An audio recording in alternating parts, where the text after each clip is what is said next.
And when we have that referendum, when you see that ballot paper in front of you, asking should Scotland be an independent country, how are you going to vote? Yes! And more importantly, how's Scotland going to vote? Yes! I believe that's right. I believe that will happen. Scotland's journey to independence has been long, but we continue it today with confidence. Every step of that long journey has required us to be a broad and inclusive movement, one in which people feel welcome wherever they come from, one in which people feel welcome whichever colour of that rainbow flag they identify with. I'm really glad to see that here today, because it's in our diversity as a country that we are strong, and it's in our diversity as a political movement that we are strong as well, and that is how we will win.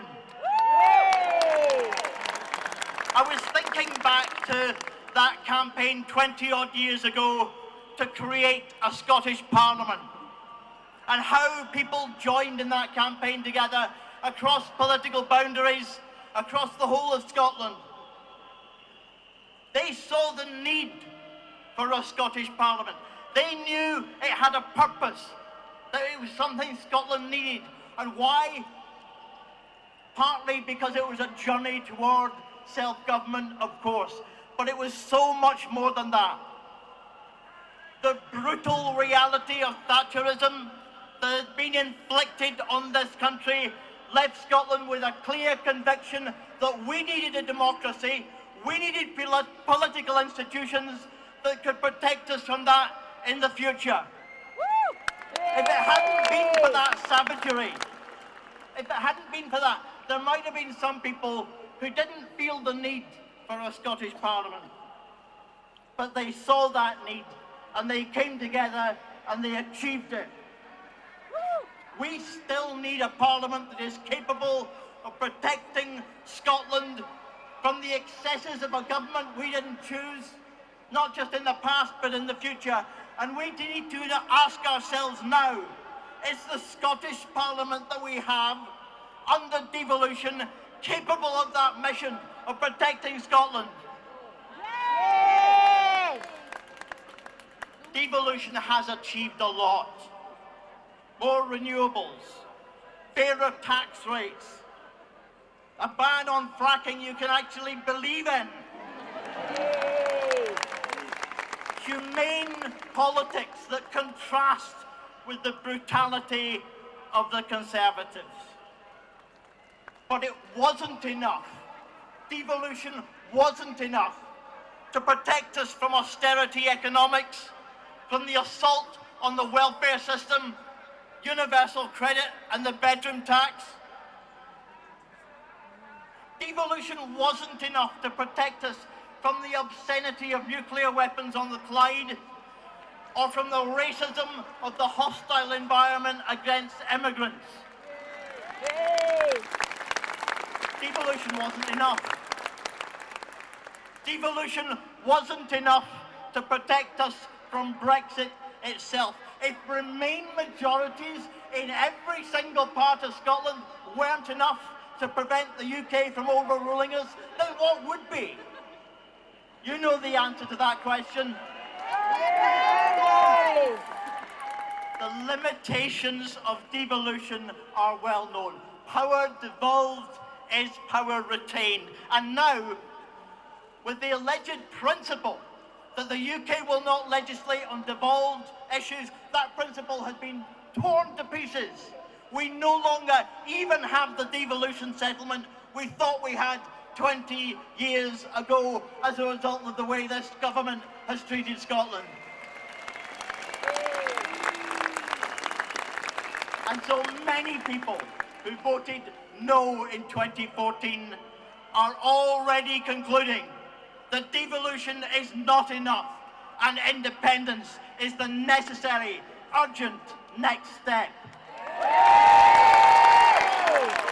The Brexiteers' true intentions are clear for everyone to see. A lurch to the hard right, a doubling down on austerity and neoliberalism, an assault against the social, environmental and workplace protections that have been hard-won inside the European Union, and a continued assault against the powers of Scotland to make decisions in its own interest. And if right-wing extremists like Boris Johnson and Jacob Rees-Mogg are thrown out of government, expensively educated idiots that they are, even if they are thrown out of government, we know from the way Scotland has been treated for the last 3 years and more that we don't yet have the political institutions that are capable of protecting us from the same kind of assault in the future. To me, independence already feels inevitable. But we still have to work for it. We still have to work for it, and we still have to earn the trust of those who didn't vote yes with us in 2014. That campaign for the next independence referendum needs to be inspiring. It needs to be broad and inclusive. The contrast between 2014 and 2016 could not be starker. 2014 was a visionary moment. Contrasts hugely with the vacuous, empty promise of take back control, which has been shown to be meaningless and contradictory. But the UK's political culture is not alone in being coarse and sometimes abusive, open to populism and manipulation, lies and corruption. We must never descend to that level. If we want to earn the trust of our fellow citizens, we must never descend to that level. Our campaign must, can and will show that Scotland is truly capable not just of governing itself, but of giving inspiration, giving leadership, building that inclusive, progressive, forward-thinking society and truly sustainable economy that our country needs.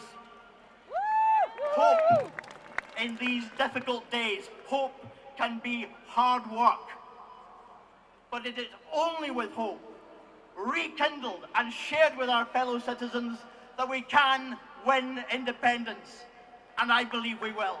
Thank you.